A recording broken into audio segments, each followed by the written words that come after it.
may not make it. Oh my God, something's wrong here! What's happening? Amy, are you still there? We're in rapid descent. We're all over the place. Can you look out the window? So where are you from, London? I'm from the South Coast, a place called Hayling Island.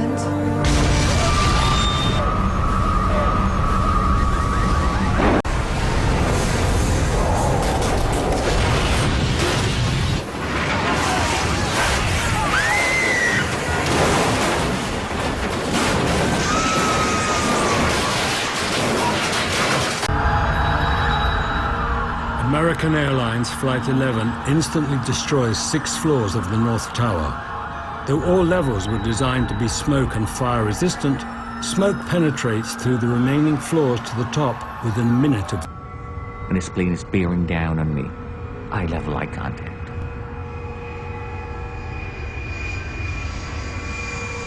I'm hypnotized standing up there. I'm not having time to react. All I'm looking at is this plane, and it's getting bigger, bigger, bigger. Lord, I can't do this, you take over. And I dove under my desk. What's other jet doing? Holy... I'm dead! Oh my God! Wow. That apparently does look like it is in the other building at this point.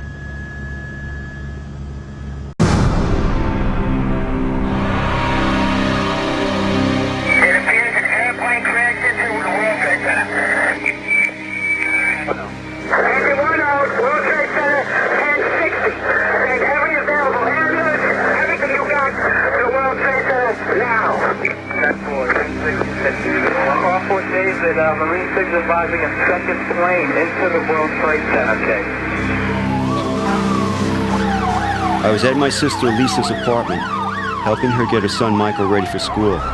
But Paul was already heading down the east side of New York toward the blazing towers.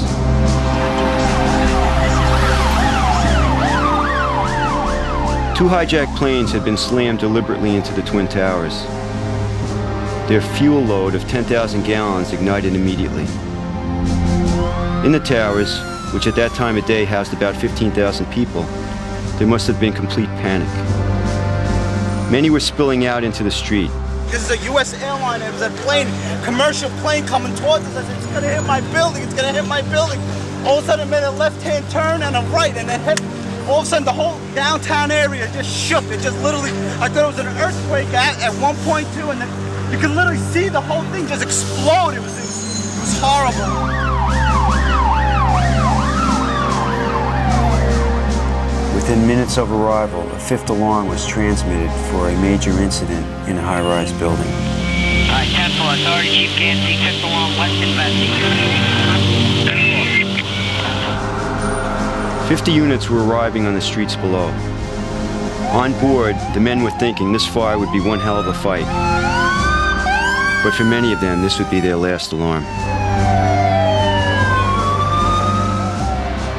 Our communications room was being deluged with calls from desperate people trapped high in the towers. We're getting reports on the 104th floor, back room, 25 to 30 people trapped. I also have the 103rd floor, 103, with people trapped also. I have the 83rd floor. When the wind shifted, firefighters could see at least 5 floors completely involved in fire. They knew that for those inside, conditions would be dire. As the jet fuel cascaded from floor to floor, burning everything in its path, it grew in volume, fed by oxygen, sucked through the elevator shafts in the center core. The temperature of 2,000 degrees blasted everything that got in its way. Those who survived the initial impact would be incinerated in seconds. 45 minutes into the incident, 1,000 feet below, 500 firefighters have already arrived. Surrounding them are the remains of passengers from Flight 175.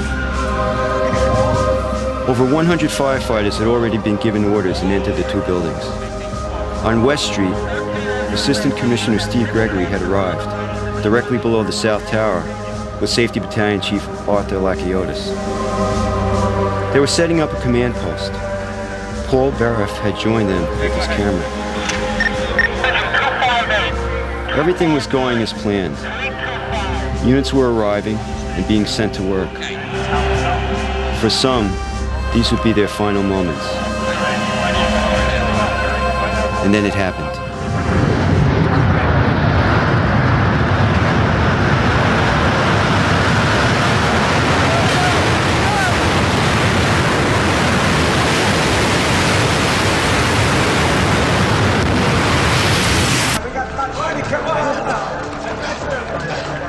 I went out from the side of the building and I kept walking on West Side Highway. And I heard some people screaming. I looked back. That's when I saw at a very close distance, I saw the building collapse.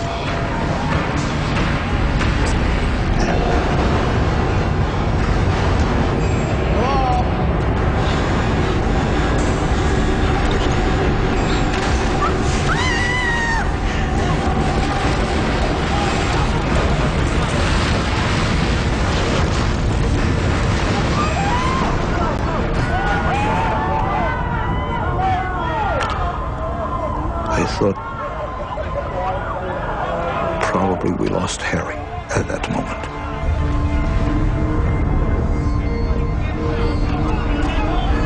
At 10:28 a.m., the North Tower collapses. It takes just 12 seconds.